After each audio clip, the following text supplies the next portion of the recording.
Welcome back to Our World with Black Enterprise. His acting career continues to evolve and diversify.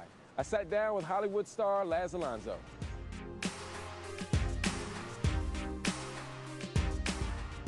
What's up, man? How you doing, man? I gotta tell you, I've never seen this many people on a set before. I wish y'all could see how many people are on the set right now. When you come suddenly, we need somebody to check the chairs and check the water, everything. You know, I'm a high maintenance kind of brother. Is that what it is? You know what I'm saying? I need my water temperature right, 72 degrees on the spot. Couple M&Ms, blue M&Ms. Blue M&Ms only. Gotta be blue. You know what I'm saying? Throw a red one in every now and then if I'm feeling fresh. Right, other than that, you go nuts. I understand, man. You know what I'm saying? The truth is, you're actually a low maintenance brother, man, but you have so many fans these days, man. Everybody wants a piece of you. Everybody's talking about you. People are so excited about you, man. How's it feel? Well, honestly, you know, this is something that for me, I feel very blessed first and foremost. You know, I give all glory to God, you know, that my career has taken off the way it has, especially in the last couple years. Yeah. You know, having the opportunity to work with directors like James Cameron and Spike Lee were always a dream of mine. And, you know, this year with the success of Jumping the Broom, it just continues to help, you know, just shape my body of work. I promise, God, if you get me out of this situation, I'll only share my cookies with the man I marry. Sabrina's love life was hit or miss. Oh my God! Sir, are you okay? I am so sorry. I could have killed you. Until she hit him.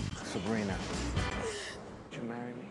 In the last few years, you made the turn, though, from just being an actor who's successful to being a leading man. How hard is that particularly for African-American men or for black men in Hollywood? Well, I'll tell you that's a loaded question.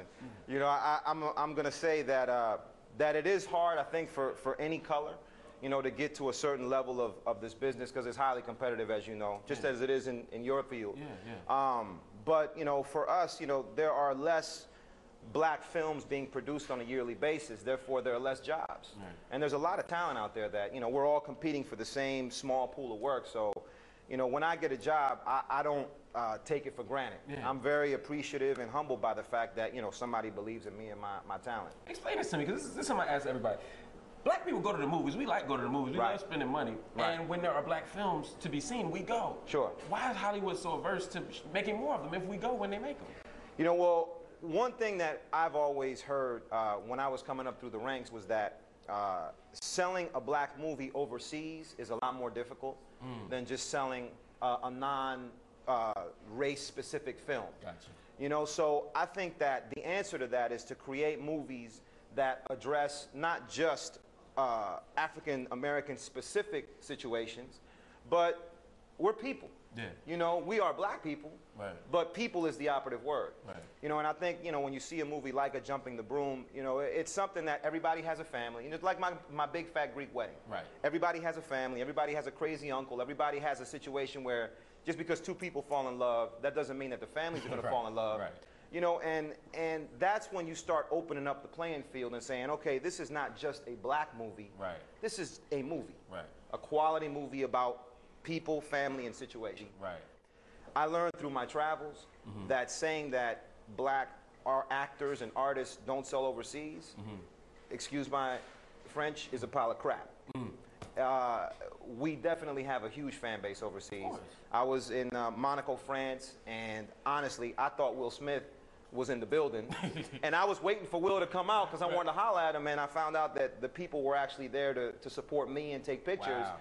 And I was shocked. Right. I was humbled by it to the point where I was telling my publicist, take pictures. You know, I was telling her I wanted her to snap this moment because I didn't know I had so many, you know, European fans. Well, in the immediate future, you have a film that just came out a couple weeks ago. Tell us about that. One thing, Lee. Work on her, not me. No extra charge. What's that? Amy!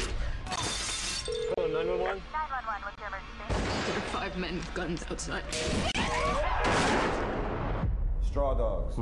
It's a film that for me, I felt, you know, blessed to be in and very proud of being able to do that work. You know, I had to learn a Southern accent. The movie takes place in Mississippi and it has roots of Memphis as well. You know, so I studied a lot of interviews and YouTube clips of Steve McNair. Oh, who at that time had recently been killed in his situation. Right. You know, so it was kind of eerie, you know, hearing this man and becoming, you know, you become familiar when you study somebody. And just trying to pick up a lot of his Southern dialect, the way that he spoke, because he was from the area that this movie takes place in. But, you know, it's a movie that I was proud to play it because being the only black man on the cast, he was the one character that had a strong moral core. And he was the moral voice of this very violent town that, you know, everybody was basically fighting for their own little 6-inch plot of land. Yeah. You know, and it's just one of those movies that makes you think, how far will I let somebody push me until I finally snap? Wow. And the only character that doesn't snap is my character. And I find that, you know, I like having the opportunity to play roles that contradict a lot of the imagery that we've seen in the past of people of color. Up next, exposing the media double standards surrounding President Obama. Plus, Dionne Warwick shines a light on the dark stigma of HIV/AIDS. Our All Access is brought to you by Chevrolet.